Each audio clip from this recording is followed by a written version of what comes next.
In this video, we shall see the concept of similarity and prove some results related to similarity. So we define first what is similarity.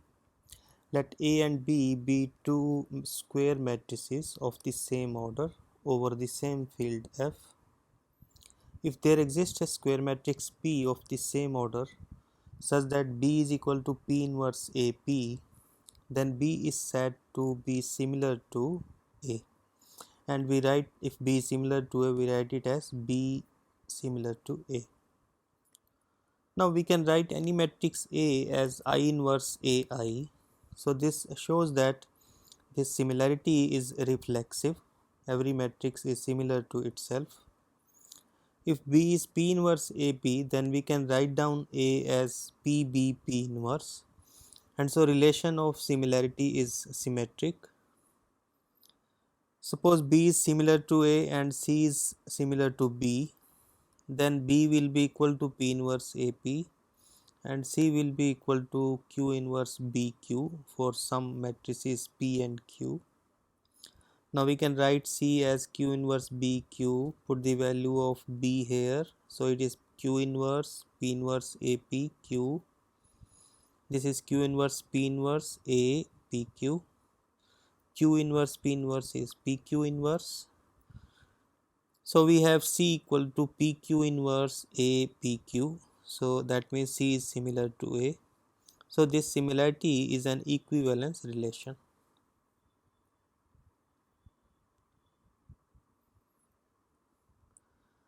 This result says that two matrices represent the same linear transformation if and only if the matrices are similar. So similar matrices represent the same linear transformation. Suppose G and H represent the same linear transformation T, then matrix of T will be G with respect to some basis and matrix of T with respect to B2 will be H. Let P be the change of basis matrix from B1 to B2.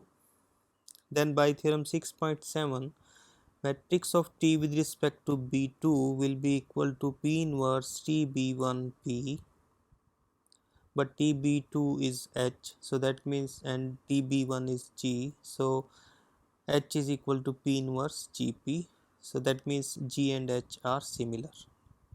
Now we prove the converse part. Conversely, suppose that G is similar to H. We have to prove that they represent the same linear transformation. Because these two are similar, so there exists an invertible matrix P such that H is equal to P inverse GP. If E is the standard basis, then we know that matrix of G with respect to standard basis E is G itself. Let P matrix be equal to C1, C2, Cn. These Ci's are columns of P. So Ci is the ith column of P. Now we can consider this Ci as a vector in Fn. Since P is invertible, these vectors must be linearly independent. So if we choose this set B C1, C2, Cn, then it consists of n linearly independent vectors C1, C2, Cn. So we can consider this B as a basis. Notice that this P is the change of basis matrix from E to B, and so GB matrix of G with respect to basis B is equal to P inverse GEP, but G is G, so it is P inverse GP, but P inverse GP is H. So matrix of G with respect to B is H and matrix of G with respect to E is G. So G and H as a linear transformation are same.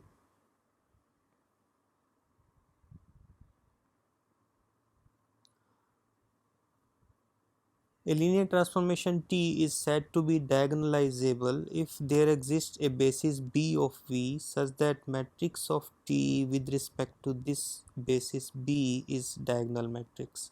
Remember, diagonal matrix is matrix whose all non-diagonal entries are 0. And if this happens, then we say that B diagonalizes T. Let A be a matrix representation of a linear transformation T, then T is diagonalizable if and only if there exists an invertible matrix P such that P inverse AP is a diagonal matrix.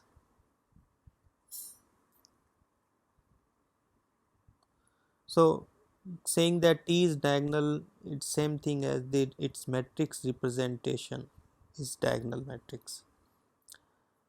So first suppose that T is diagonalizable, so that will mean that there exists a basis B such that matrix of T with respect to B is a diagonal matrix.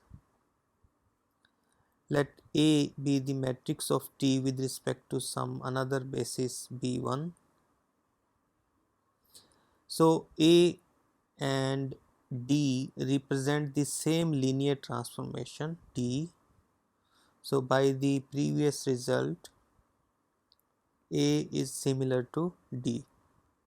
So that means P inverse AP is D for some P. Conversely, suppose that there exists an invertible matrix P such that P inverse AP is D, where D is a diagonal matrix. So that means A is similar to D by definition of similarity. But theorem 6.8 says that similar matrices represent the same linear transformation with respect to, of course, different bases. So there exists a basis B such that matrix of T with respect to B is D, and this shows that T is diagonalizable.